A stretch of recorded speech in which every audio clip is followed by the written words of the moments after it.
या संदर्भात आता उच्चस्तरीय चौकशीचे आदेश देण्यात आलेले आहेत। सिलेंडर स्फोटातून आग लागल्याचा प्राथमिक अंदाज हा वर्तवण्यात येतोय।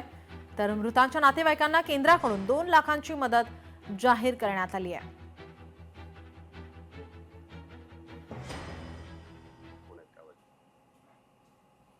जो इन्सिडेंट इथे घडला तो आता लेटेस्ट अपडेट मला मिळाले की ती संख्या 25 वर गेली आहे।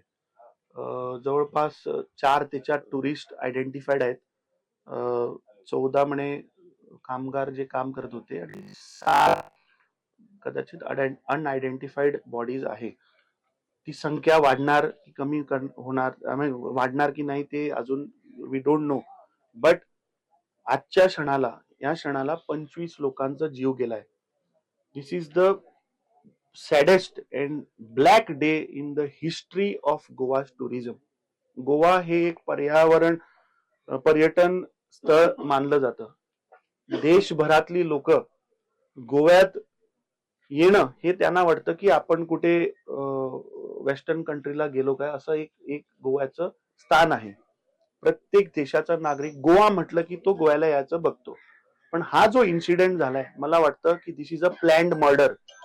मी आरोप घालतो या सरकारवर की तुम्ही प्लॅन मर्डर केलंय। त्याचं कारण सांगतो। आता मला माहिती मिळाली काल सरपंच पण इथे जेव्हा घटनास्थळावर आले त्यांनी सांगितलं की या स्ट्रक्चरवर डिमॉलिशनची ऑर्डर होती।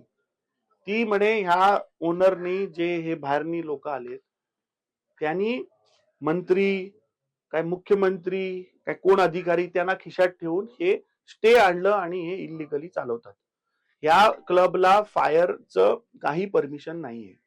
दुसरं, ज्या फायर सेफ्टी नॉर्मच्या तहत जे काय लागतं ते ह्या लोकांनी फॉलो केलेलं नाही। लोकशाही मराठी ऐका, पहा, जागरूक रहा।